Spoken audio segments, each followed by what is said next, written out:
Now, the Biden administration has approved funding for the first ever transfer of U.S. military equipment to Taiwan under a program typically saved for sovereign nations. The newest development in continued U.S. support for Taiwan has drawn an angry response from China, which claims the self-governing island of Taiwan is its own. And China's defense ministry also lashed out at the sale, saying Chinese military will take all necessary measures to absolutely counter this. And US officials were quick to say that the provision of FMF, or foreign military financing funding, to Taiwan did not represent a change in policy. It should be noted that earlier US was in fact involved in a sale of weapons and not in a funding. And this is the first time that there will be military aid provided by the United States to Taiwan. It's a position the Chinese are sure to disagree with. The only other time the US provided a non-nation state with military assistance under FMF was to the African Union, which, as we all know, is an organization of sovereign states based in Ethiopia. And let's try and get in a sense of perspective in terms of what these developments mean. And for that, let me introduce my guest today. I'm joined in by Mr. Lai Chang, who's the Director of the Department of Chinese Affairs in Taiwan Executive Board, and he's also the Director of Foreign Policy. Many thanks to you, Mr. Chang, for joining in. Now, usually, weapons supply to Taiwan has been done on a trade basis rather than direct aid. When we say US has approved the first ever military aid to Taiwan, how significant is the decision, and what is the difference between what is being done now and what was being done earlier in terms of weapon sale to Taiwan is concerned?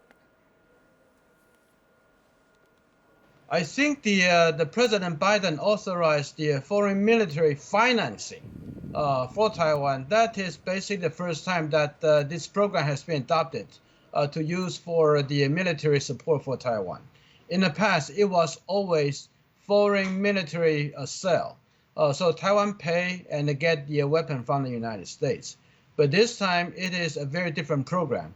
The sale of the weapon to Taiwan is actually paid by the U.S. taxpayers' dollars for the emergency need for the Taiwan military and defense needs that we need to have. So since this is the first program that is adopted for Taiwan, apparently there's a urgent need to fill the defense need that Taiwan need to have probably in 3 to 5 years to meet the challenge from China. So I think not only this is the first time that the foreign military financing program has been adopted by the United States on Taiwan, but also that reflect the kind of the urgency that United States feel about the security situation surrounding the Taiwan Strait. All right, Mr. Chung, also, what do you make of the timing? We all know that the Taiwan Strait continues to be plagued by tensions coming in from China, and not just the Taiwan Strait, but also the Indo-Pacific. Having said that, we also know it's a critical year as far as Taiwan's elections, upcoming presidential election is concerned. What do you make of the timing? First of all, everyone, including Taiwan, is very much aware of the Xi Jinping, his personal agenda, that due to the domestic issues that Xi Jinping has in China, especially like economic slowdown, the pressure on him on the issue of Taiwan, that he need to do something to showcase that he's legitimate to take the third term as the leader of China, that will be mounting much more. And so that people are looking at whether before year 2007 that Xi Jinping could be pressured or tempted to use military on Taiwan in order to solve what he called as a Taiwan issue. And that means that we do not have much time to prepare for the possible conflict. So first of all, definitely there is a timing constraint that Taiwan needs to meet. And second, with the incoming election next year of the Taiwan presidential election, China also expressed its displeasure regarding a particular candidate who is now leading the poll and very much could win the election. so that the Chinese, its own personal and the pressure on Taiwan also could add up to the pressure that the attempted to use the military on Taiwan, that opportunity or that likelihood is actually increasing. Both of them attribute to the issue that Taiwan need to prepare for its military and defense quickly to meet a challenge. And we are running against time, and the window probably we are talking about is less than 2 to 3 years.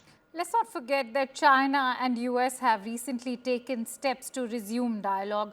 What could be the impact on the ongoing ice-breaking measures that the United States is taking to resume this dialogue with China? Is this also a development that's a step backwards for the entire relationship between China and US? I think that although right now the China and the United States on certain level, such as the Secretary of State Blinken talking with his counterparts, and then the Commerce Secretary, as well as the Treasury Secretary, all of them has the dialogue with their counterpart in China. But the most critical one, that is a military dialogue between the United States and China, that hasn't happened. And China refused to have a dialogue with the United States in the military part. So that is the one that is very much concerning and very much critical when we talk about to stabilize the situation across the Taiwan Straits. Because a military dialogue is very important, especially right now the Chinese is sending its military plane harassing Taiwan and in a much bigger number, so that the tension is rising in a daily basis. And the need for the military communication that is more needed than ever. But Beijing refused to have this conversation with the United States.